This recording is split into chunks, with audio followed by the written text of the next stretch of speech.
If you get too comfortable, it's hard to make that transition.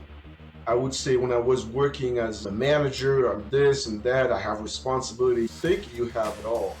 I was very reluctant to really make the move. I already had certain things that I already knew, and those skills could be transferred to what I needed to do. So going back, I remember when I went to Colorado State to get my PMP certification, I realized a lot of the things that I was already doing as a project manager, it gives you almost like a superpower way of doing things because you had to learn everything. I see that you have the experience, you have the knowledge. I'll put you in there. You're gonna do everything from SOC duty to firewalls to threat intelligence, you name it, being a small company, doing everything. A lot of times when you overwork and you don't have time to rest, the output of whatever you're given, it's not really gonna be quality work.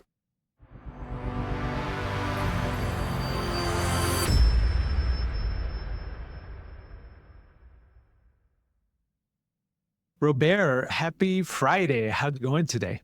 Doing really well. Thanks for having me. I know I always call it kind of a serendipitous moment. We met at the Rocky Mountain Information Security Conference, Mhm. I think 3 weeks ago.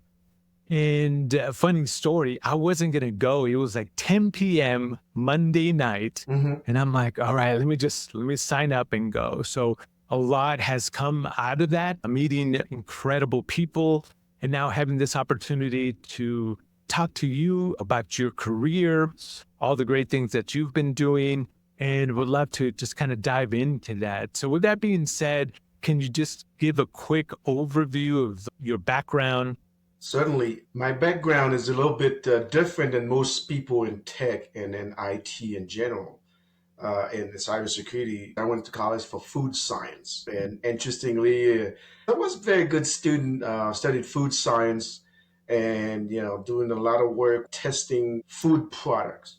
I realized that being in food science wasn't really my calling because I was working mostly in labs where I go to the food plant and do testing, go working by myself. But I'm a very social person. So I like being around people and things like that. So it was a little hard working in a food plant and it's cold all time when you're in there, but in the lab you're by yourself, you're testing stuff and then go back and forth, back and forth. I realized that wasn't really the calling for me. So I switched and do all kind of odd jobs. And then I landed into the restaurant business as a host and then as a manager and working with people. But at the same time, I've always liked technology. Even though in the service business, it was interesting meeting new people all the time. But at the same time, I feel like I wasn't being fulfilled. So went back to school, got my master's and everything, and got into not so much into tech, but get into a business where I was working with computers and things like that. I was working at a call center, learning, how to deal with customers and still working with customers, but not so much face to face, is over the phone, helping team members and things like that. And I realized, oh, I made a segue into project management at that point. It was like, okay, I can get into that, get into tech, doing all kind of multiple things. When I started working in project management, realized like, wow, that's where if you want to get into tech, that's one of the ways to do that. You're dealing with stuff, but at the same time, I realized that okay, I'm doing all this, but I'm not really an engineer. And a lot of times, you don't really have a life as a project manager because you're always on the go. You're always the person being dealt with so many different things when the project is not going well. And I realized that my wife is a person, she loves to travel. And she says, when we travel, I'm always the person, I'm on a call because it doesn't matter where we are. As a project manager, you're never off. And that's where I make the segue from being always on to, well, as a project manager, you can't do that. However, as either cybersecurity or an IT person, you have that leeway to do that. So I went back to a University of Denver. They had that first boot camp 7 or 8 years ago. So I make that switch. And then that's kind of how my segue into pretty much IT, and then more specifically cybersecurity. As a PM, I was able to get into the realm of IT, but the cybersecurity piece of it, I wanted to have that so I can work from anywhere, just a laptop. I could be at the beach or somewhere in Madrid or what have you. It's definitely interesting. You weren't kidding when you said that you have a unique experience Hmm. coming into cybersecurity and IT. So, food science, you find out that you're a very social person, so that wasn't your calling. Hmm. And then going into the food services industry, and obviously you need to be social, talk Yes. with the customers there. But I guess where did that passion of technology come from? Was that from friends, from school, growing up? Where did that originally come from? It started really early. As I was born in Haiti. I came from a place where when we were growing up, with the technology wasn't so much readily available for us. Mm. We had the black and white TV, but mostly radio. I always had that keen sense of understanding of, okay, I can hear the person talking, but I can't see him. So I remember I get myself in trouble so many times trying to pull apart the radio to see exactly where that noise is coming from. Who's the person talking to me because I can't see him? So I would say that started really, really early.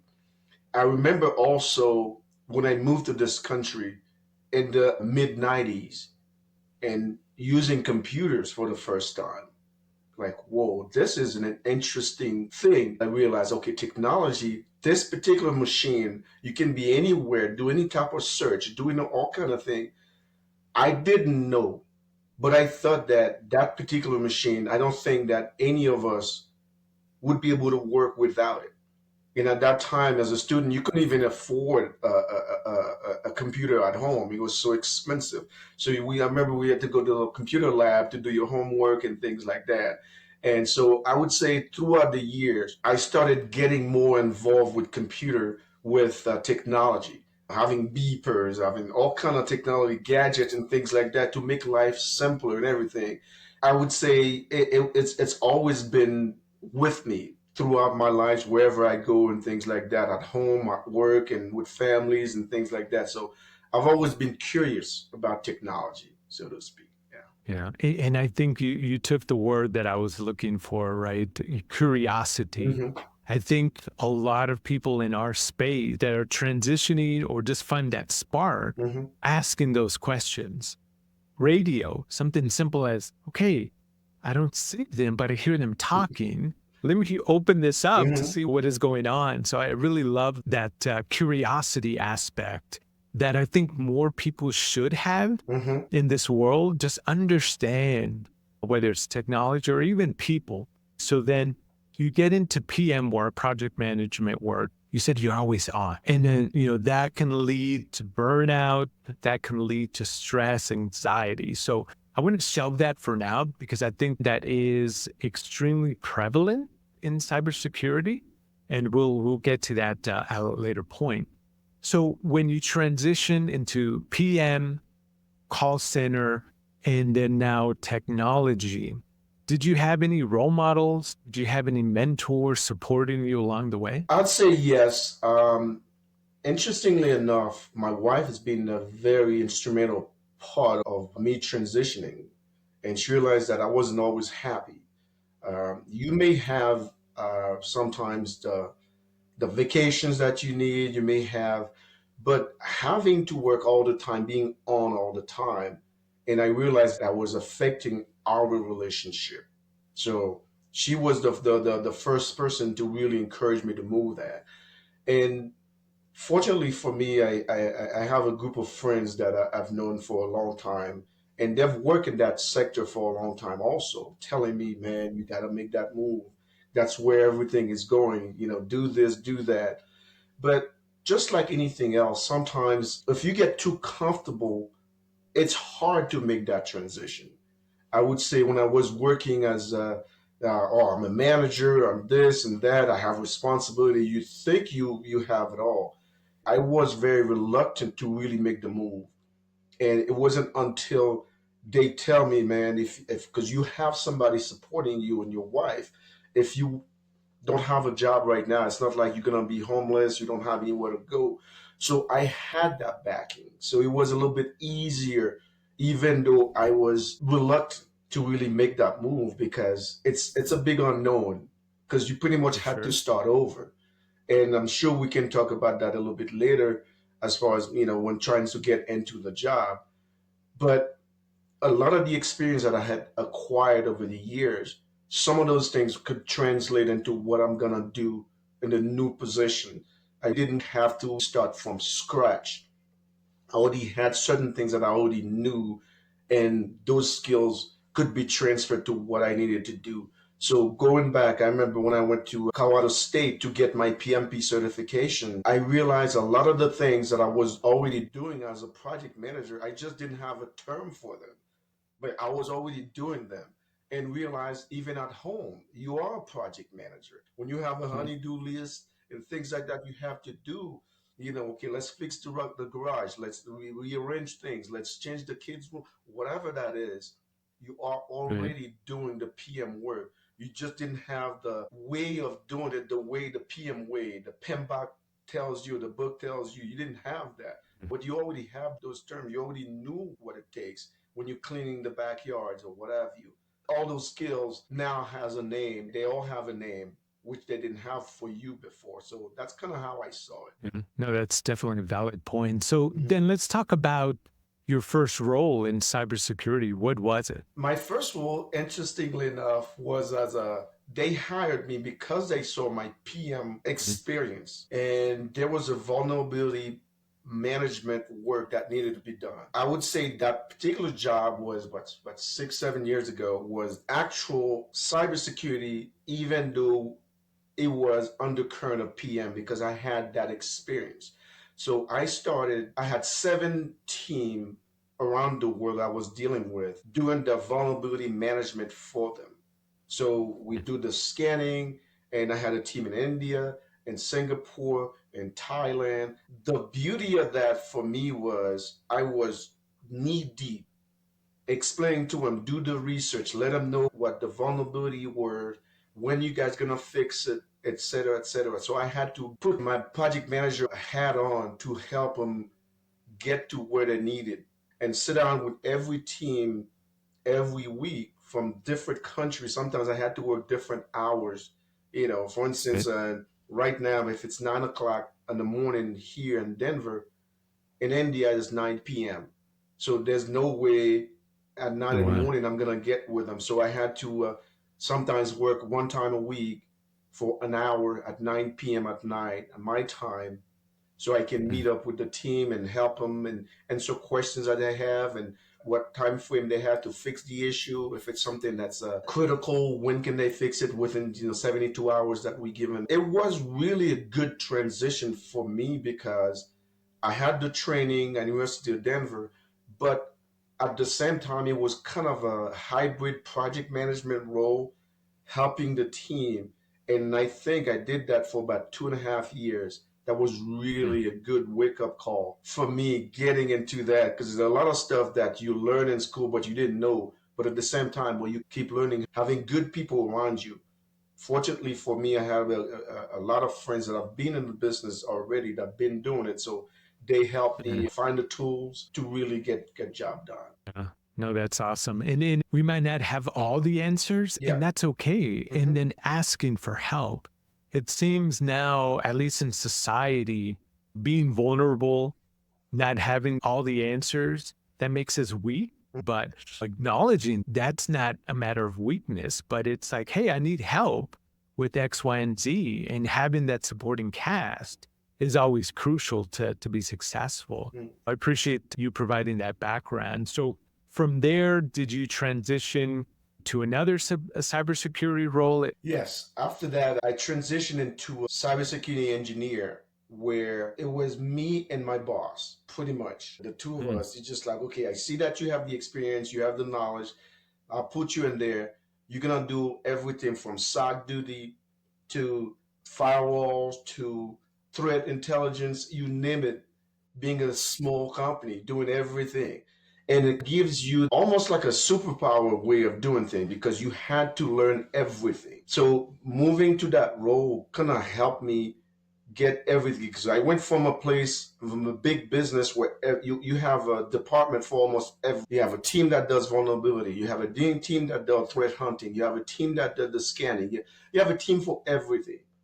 Then you come to that small role where you are that person. You are that department for everything. I started doing phishing campaign for the team. I started doing, we acquired Tenable, so I was the one doing the scanning for the team and then working with the IT teams like, okay, when you need to fix this, like, well, I don't know what I need to do. I had to do the research. Microsoft said, you need to do this. Here's how you do that, etc., etc. My hands was right there into everything at that time because the only drawback of that is you know how they say you are the jack of all trade but as like a master of none because I had the knowledge of everything but I didn't have the expertise and the stuff that I really needed. So I looked for a different job. I had kind of pivot at that time to go back to a bigger company so at least I would have something. Not only they have the resources, the experience, the knowledge, and everything like that, you can rely on that. So I went back into a bigger business. When I went back, I was doing mostly third party vendor management at that point, but it was kind of specialized. The beauty of that also was because I had all those experiences that I acquired, they would tap me for other projects and things like that. So I was acquiring more experience. So that kind of helped me understanding when you're working with a smaller, either a startup or smaller business, you become one, one man crew with everything. In a bigger Right. business, you're part of teams with bureaucracy and things that comes with it. I think they're good and bad in both, so to speak. When you're working in a smaller team, Mm-hmm. being the jack of all trades, yes, you have more work to do, Yeah. probably more stress, but the experience that you learn, and maybe it's not for, you're going to stay there for years upon years, but maybe 1 or 2 years in that environment, you're going to learn so much. And I know talking to a colleague of mine, he is a CISO here locally, Mm-hmm. said a lot of people should start looking for state jobs. Those are typically not advertised. And granted, yes, they don't pay as much as the big techs or the larger corporations, but the experience that you gain, completely invaluable. So, Robert, going to put you on the spot. Mm-hmm. Which one do you prefer? The small teams where you're the jack of all trades or the larger teams? Honestly, I would say for the experience, it's the smaller team because you get to have your hands on everything. But if you want to have the deep knowledge, the wealth of experience, you can go deeper into a particular one that you have the really expertise. It's good to be at a bigger company where not only you have the team or people that have been doing it a lot longer than you, but sometimes they already have that experience, they have that knowledge that can help you. Because at a smaller company, a lot of times you have to rely on either on Google or Reddit or now with AI or whatever you. But at a bigger company, it's a lot easier. Sometimes they probably already experienced that or somebody already have that in their knowledge database. So that information might be easier to access. So for me, you can be part of a bigger team. You get the experience, you get the knowledge and everything. But if you gonna strike on your own and be innovative and try to get something that hasn't been done yet, putting something new to the table, whether it's a new GRC they didn't have, a lot of those things, I had to set them up. They've never had to have a phishing campaign before. I had to set it up. I had to go talk to the vendor, bring it to the team, and things like that. So a lot of times you go on your own and do the proof of concept, get this going.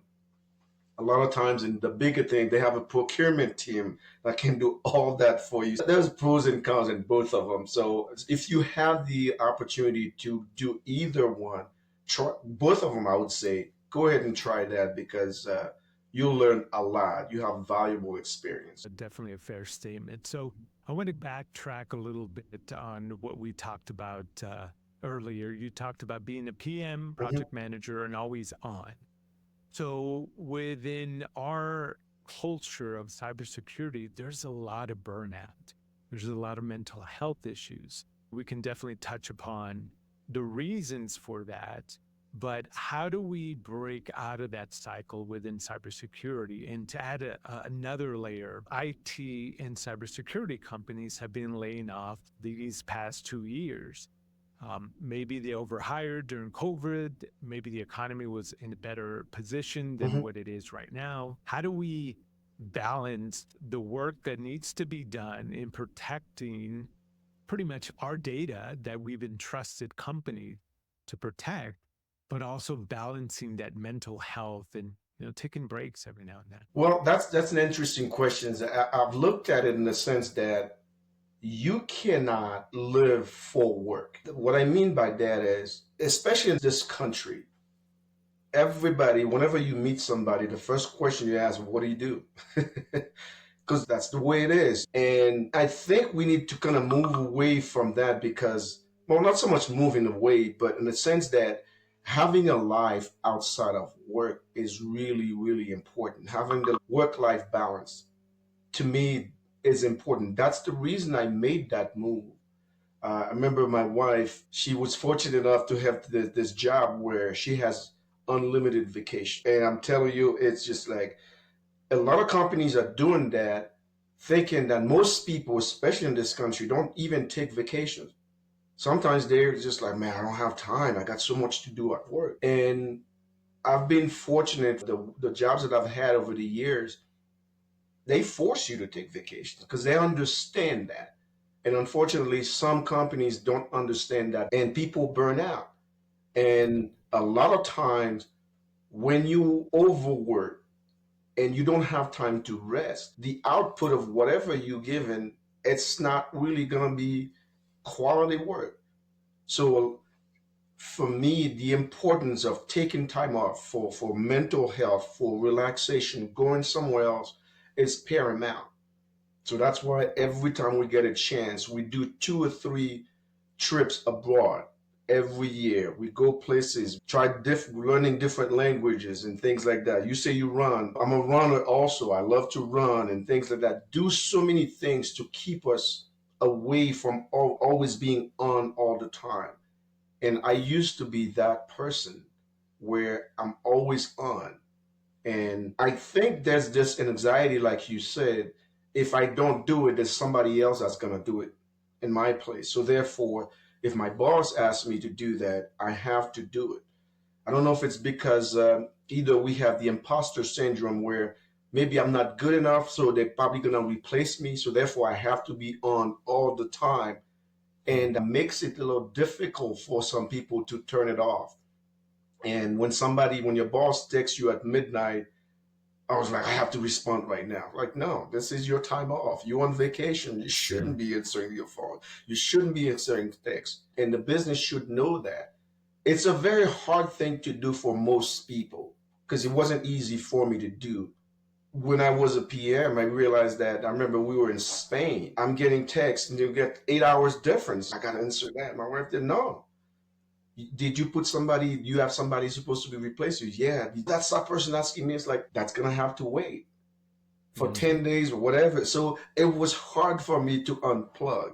But the moment that I realized that life continues without you, whether you want to admit it or not, and it takes time to really have that understanding and then to calm myself down and realize that, hey, this is for you. Because if you're not well, if you don't have the peace of mind, I don't think when you come back, it's just going to be whatever it is, it's still going to be there when you get there. So worrying yourself is not going to help. Robert, excellent points. I definitely agree with everything that you said.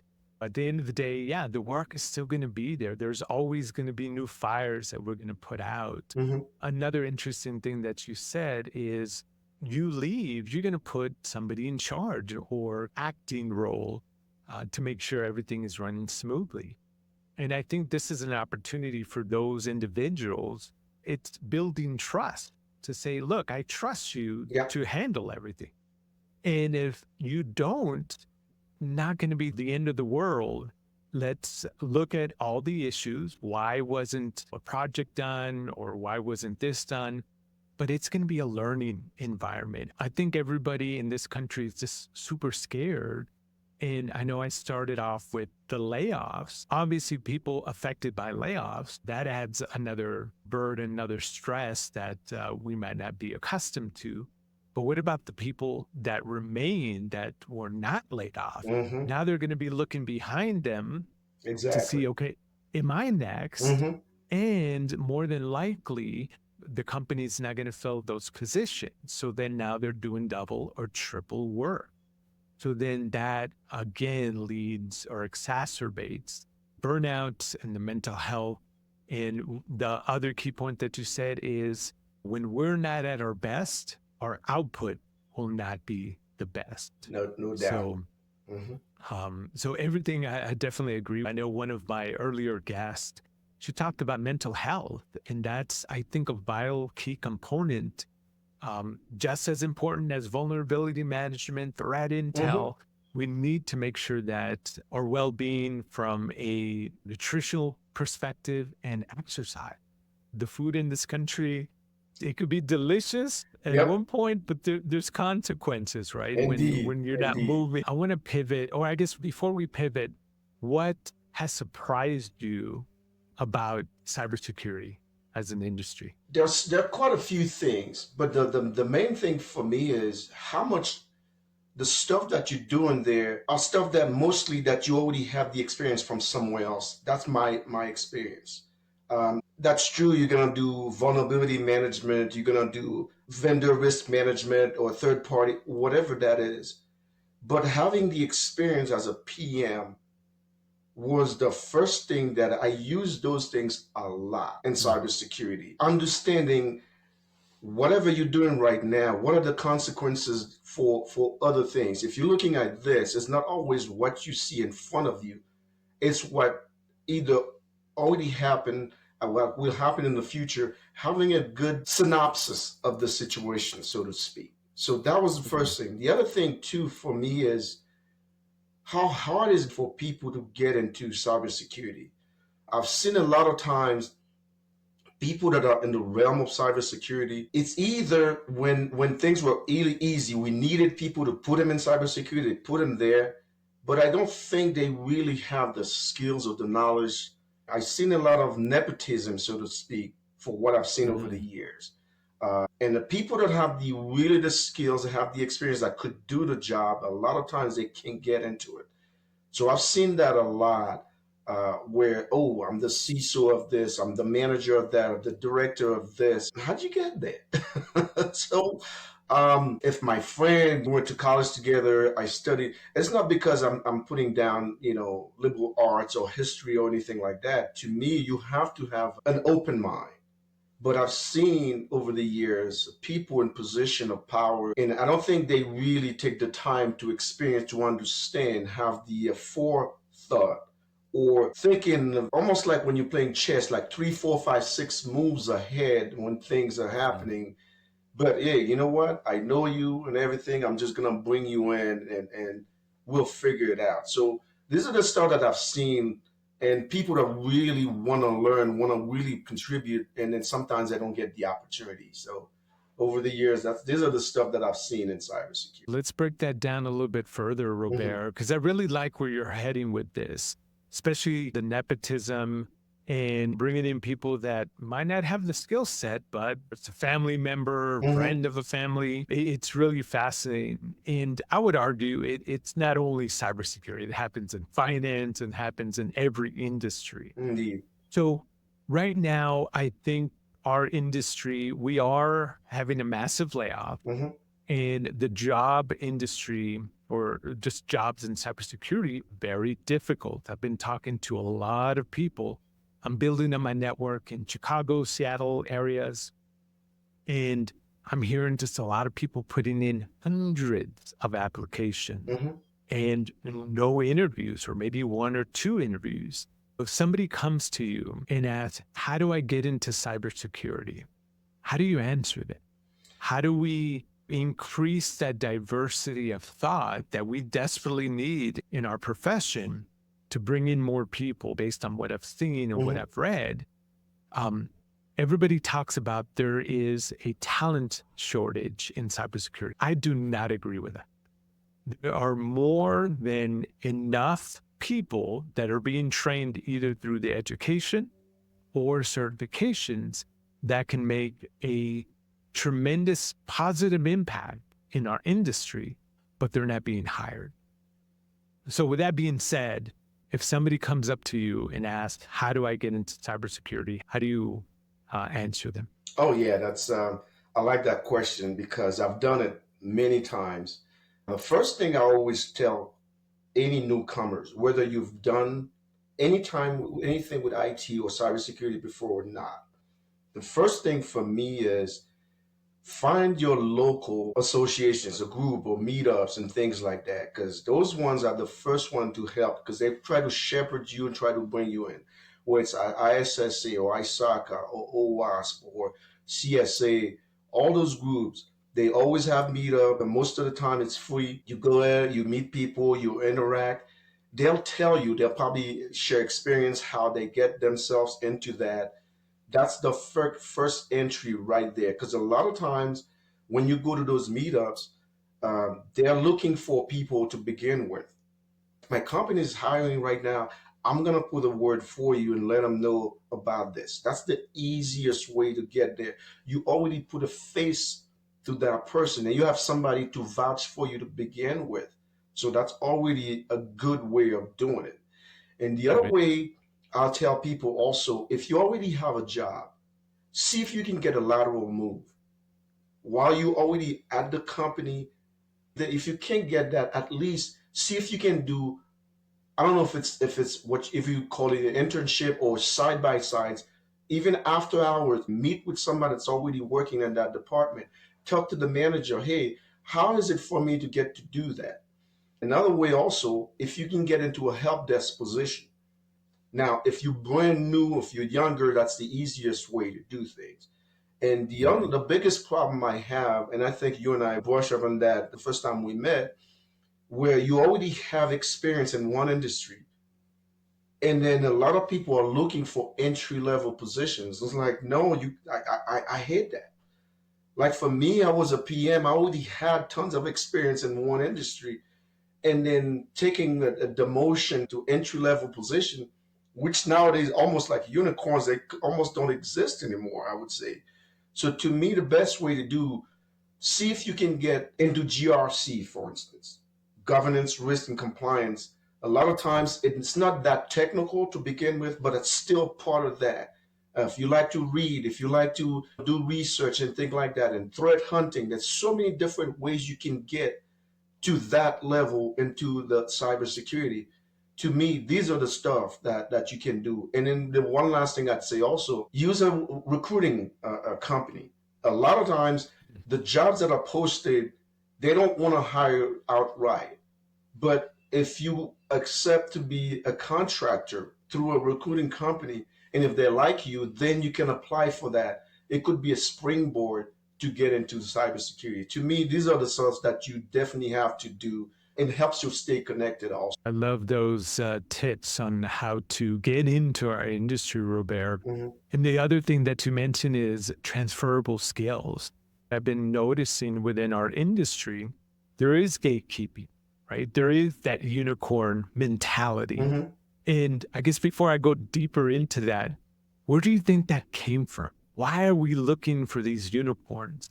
And I know we talked about the smaller companies that you're doing 10, 5 different job roles, getting your hands dirty, so to speak. But those are unique to small companies. Why are these larger companies looking for these unicorns?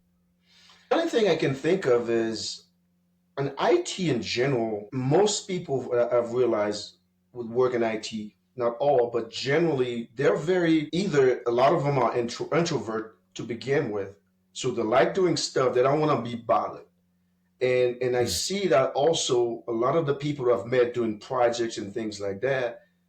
These people were it's very territorial. I know this one right here, so I want to be the big man on campus. So therefore, you always have to come to me for that information. And Because of that, it becomes harder to really get to a place where let's share the knowledge. Let's bring somebody new to the fold. And that's kind of way I've seen it over the years where they have the knowledge, they know how it is, they know if we bring somebody else, okay, what if I bring somebody, what if that person takes my job? Then that's not good for me. So therefore, let me hold on to that. So I'm still important.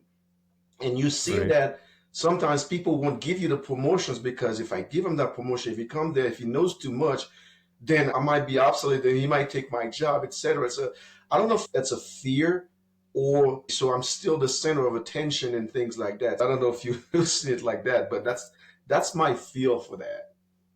Yeah, no, that's fascinating. I never really thought about it that way. I've seen it, but I never kind of viewed it as a potential factor on why we're looking for these unicorns. One, they don't want to hire maybe Hmm.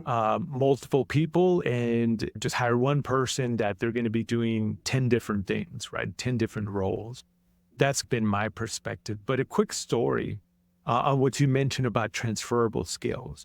The other thing that we tend to do in cybersecurity, at least based on my experience, is this gatekeeping. If you don't have certification, if you don't have the technical degrees, then you're not allowed Hmm. entry into our space. I met this woman at a cyber conference last year in Hmm. Philly, and she was trying to transition. She had PM experience, and I forgot what she was doing before, but she was applying and getting zero returns. And then she ultimately said, I'm going to have to take an entry level position in cybersecurity. And my initial reaction was like, no, no, no, that is wrong because you already have leadership, Hmm. program managing experience. You're already above a good portion of people in cybersecurity when it comes to that. But again, that was my perspective. I didn't know her financial situation. I didn't know how badly she needed it. But Robert, just be cognizant of time. I Hmm. do want to switch over and get your perspective on generative artificial intelligence, Gen AI. Good or bad? And let's keep it micro. Hmm. Good or bad for cybersecurity? I'd say it's good. However, there's always a caveat. I would say going forward, we just call entry level positions the SOC analyst and a lot of the manual job that some of those entry level used to do or still doing to this day. I think a lot of them will go away. I do Mhm. not believe that AI is going to really replace all of us, even in the next 10 to 15 years. That's my personal opinion. I believe there's a lot of positions, a lot of things that we're doing right now that AI will be able to automate. Automation will definitely take over a lot of things.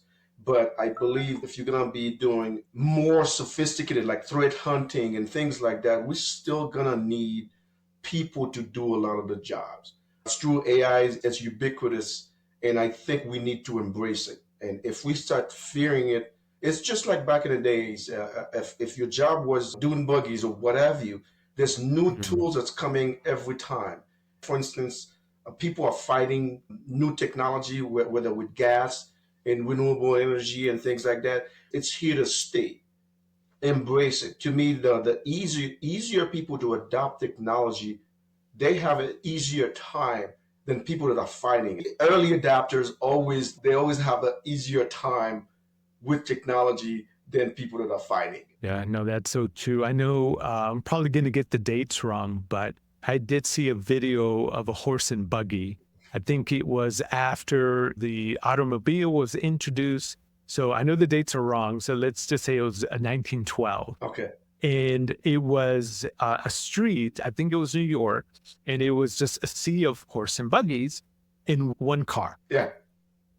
10 years later, it was reversed. It was a street full of cars Yeah. and one buggy. One buggy. So, no, technology, I definitely agree with you, is here to stay.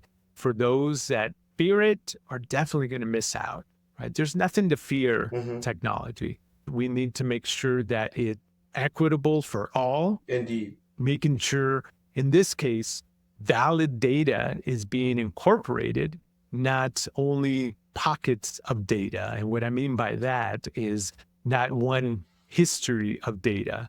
We need to provide everything to these AI models. And Mhm. again, depending on what the end state is, if it's medical, it can't be data set from one particular country. It's got to fed all this data from countries around the world so it can be leveraged, and the output, Mhm. like we talked about previously, would be better incorporated into society. I think at the whole is key. Bear, this conversation has been amazing. As we close up this episode, what do you want the audience to learn from your career?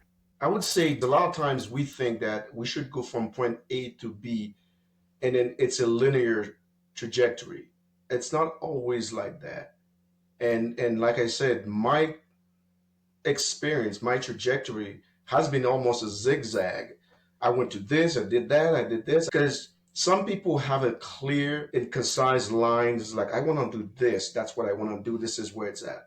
But a lot of times for some of us, we went to college, okay, I want to study this, but I realized, well, I really didn't like that.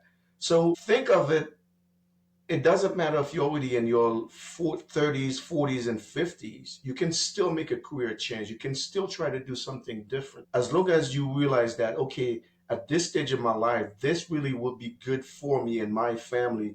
Let me try to do that. And for me, I probably would still be in project management, which I like. But at the same time, I realized that having my hands on technology and cybersecurity and doing some research and things like that, that was the best move for me. So I kind of pivot. So anytime you get to the point of life, you realize that, okay, I've been doing this. If it allows you to do it, you have the support of your family. Try not to let fear keep you from doing the things that you would want to do. It doesn't matter how old you are. If you're young, that's even better because you can make a lot of mistakes and then self correct when the times come. But even if you're a little bit older, you can still make that move. Because I've seen people that are in their 70s still trying to go back to school to get that degree they didn't have. It could be a good thing and a bad thing at the same time. So, oh, I'm too old for this. No, you always have the time to learn something I love that message, Robert. We're always going to be learning. new. It doesn't matter the age, and hopefully, I'm going to be old and gray. I'm still going to be learning new technologies, new Indeed. information. So, with that being said, I always ask this of all my guests. I'm a Hmm. voracious reader. What is the last book that you've read or currently reading that you want to share with the audience? Thinking Fast and Slow with Daniel Kahneman. It's a very good book. I'm reading it again right now and gives you a good perspective. It kind of helps you with technology, with everything. So that's definitely a good book I would recommend. I will definitely put that in the show notes. Everybody can grab a copy of that book. Again, this has been an amazing conversation, but I appreciate your time, and hopefully we'll be talking soon. Definitely. Thank you so very much, Danny. Appreciate it. And have yourself a good weekend.